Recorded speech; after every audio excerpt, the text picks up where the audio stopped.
Luka and Kyrie. Um, what's there to say about this? I guess there's probably a fair bit to say about this. The season's finished for the Mavs. They tanked it. They tanked the last game. They didn't even want to play in spot. They figured that this is a better route for them. Is this the last game for Kyrie in a Mavs uniform? Could be. Who knows? But I guess the topic I want to sort of raise with you and have a quick chat about is that when's the last time we saw two offensive-minded guards coexist and succeed together?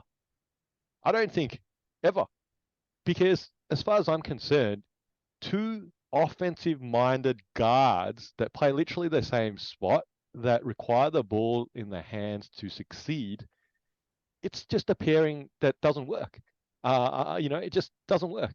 High usage, similar roles, you being the focal point of the offense and getting the offense started.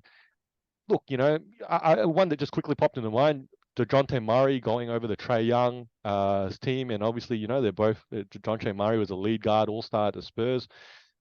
Wasn't highly successful, I guess, to survive the season.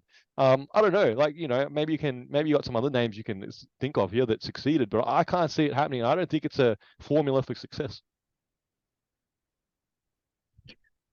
Uh, like a couple of names that jumps, like Klay Thompson, Steph Curry, right? They're technically backcourt players, and they're like the best backcourt of all time. Damian Lillard and CJ McCollum, irrelevant of how you deem the Western Conference Finals appearance, clearly had some success being two guards. And then for some reason, my mind started ticking into just, two isolation heavy scorers. So, you know, Kyrie and Durant did work. So there's some merit to that. You wonder if obviously Durant, being the stature that he is, maybe that's what carries it. Carmelo and Iverson back in the Nuggets days. Um, I'm gonna interrupt with they a had quick some footnote. success. I'm going to interrupt with a quick footnote because if you're now going to go down the path of naming duos that worked, like MJ and Pippen, you could say Wade and LeBron. Okay, these duos worked. Effectively, you could say Kobe and Gasol. All right, they won two rings together.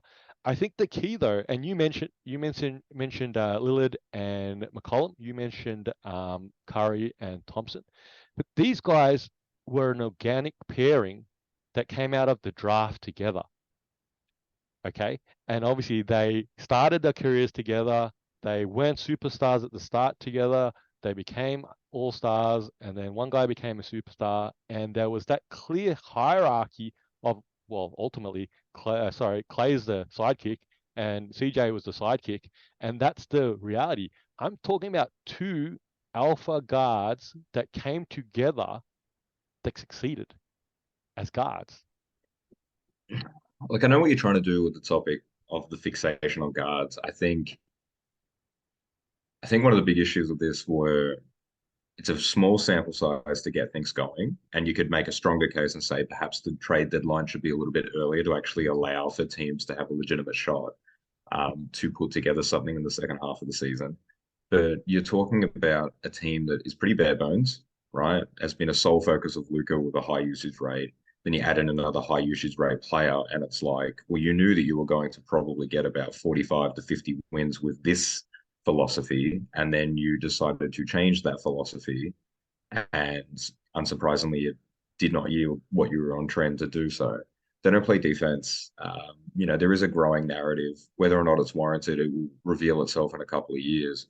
But is Luka maybe not as ideal to play with? Is there some issues with how Luka operates um, that isn't conducive to him having success as a team?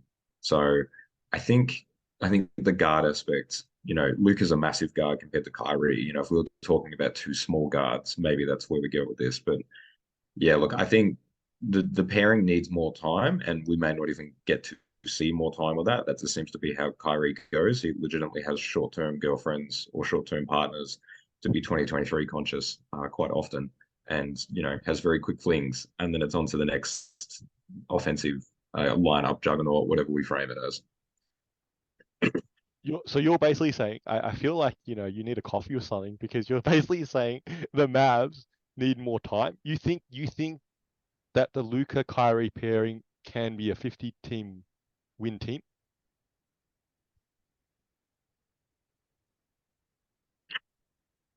It's a tricky one. Um, Can they be a 50-win team? I mean, yeah, I'm sure that they can. Um, I mean, obviously, like everyone's teams shift a lot, right? So like teams have their core players, and then as the off season fills out, they really change the supplementary pieces. We don't get much from Tim Hardaway Jr. anymore, for the Dallas side of things. That was a big part of the Kristaps trade that was working, and that's obviously fizzled out a little bit.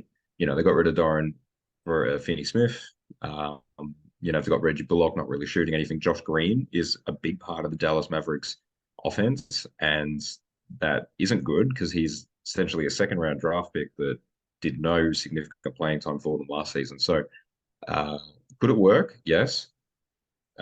I'm just happy that Dallas is not in the playoffs. I think that's the main thing that I've taken away from this whole situation. So maybe just to wrap this point up though, and I know I didn't give you a heads up on this topic, but has it ever worked? That's the point. I don't think it has ever worked. I'm clearly saying it's not going to work. I don't think it's ever worked.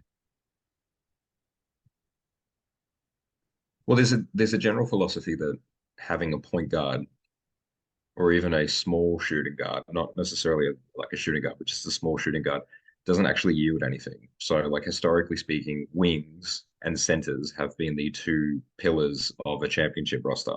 So, if you have one of those players, you typically have a championship to your name, so to speak. So, if you go back, Giannis is obviously a big.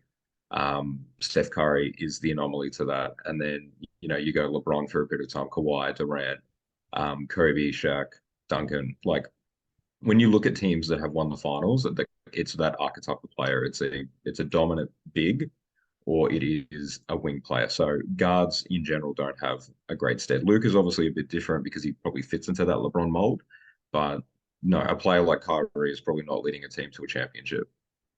This is Two Guys With Spare Time. I'm Faz, this is Nick. You're probably a basketball fan like us, so hopefully you can throw us an assist and giving our video a like and subscribing to our channel. And if you got thoughts, feelings, or even some suggestions, please put them down in the comment section below. And thank you for using your spare time to watch us in our spare time.